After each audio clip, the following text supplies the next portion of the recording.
Milo is a very special dog. We found Milo one day shopping at Costco. There was a man on the side of the road and he had two dachshunds with him. Being an animal lover, and more so the fact that I also have dachshunds, I had to pull over. I had to ask the man what was going on.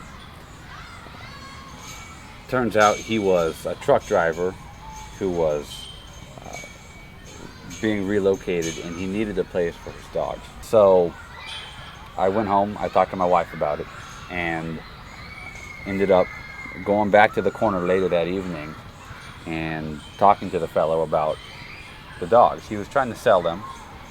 So we ended up paying a couple $100s to take these dogs off of his hands, and they were just absolutely gorgeous dogs. There was two of them.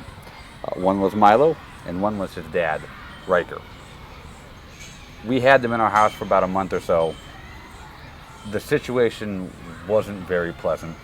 They didn't coexist well with my dogs, and we had to figure out a situation for them, a place for them to go. The dad, Riker, he needed to leave. He was a very, he would pick fights. He was just a very angry dog. And so I was able to find a home for him, but I wanted to keep Milo around somehow. So that's when I contacted one of my closest friends, Ken, and asked him if he was interested at all in a dog.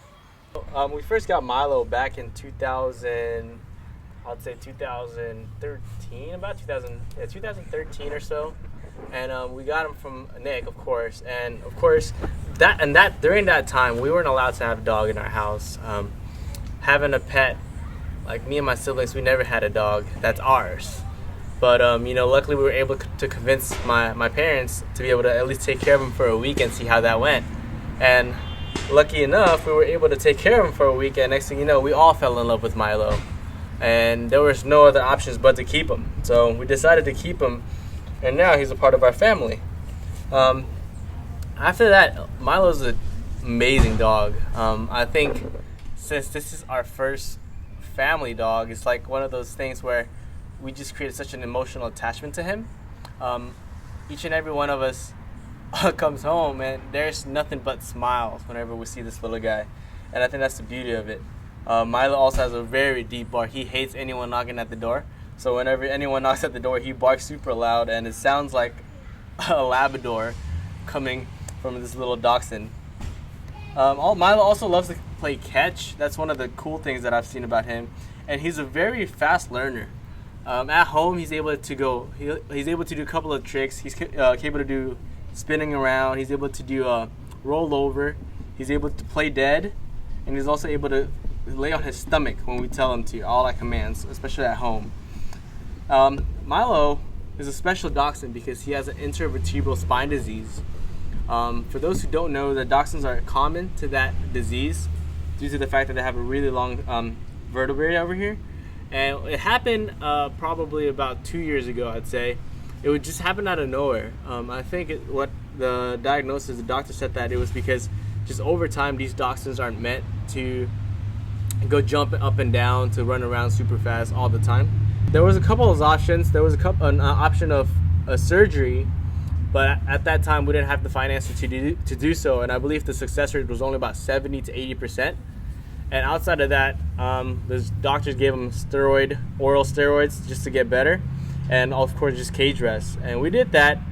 And another option they gave us was, hey, a lot of dachshund owners don't like to take this route, but a lot of people just can't handle like a handicapped dog, so they also gave us an option to put him down. But there was no way we're putting this little guy down. He's a part of our family. So we decided to keep on trucking on, and we kept on working with him. And we personally didn't go the method of going to physical therapy or anything like that for this little guy. But we did make a sling, like a homemade sling. We used different types of methods to see how people dealt with a handicap challenge dog, and that's what we did. We followed that route, and now Milo is able to walk just fine if it's at home or in a grass area. Especially if it's carpeted home like we have at a house, is that he's fine without a wheelchair. However, like whenever we go on long trips or we go walk around like downtown city or something like that, we always have a wheelchair for him just in case he wants to get on his wheelchair and walk for a long time. But yeah, other than that, I think I love dogs. We all love dogs, and I guess it's just not giving up on them because they'll never give up on us. So we love this little guy.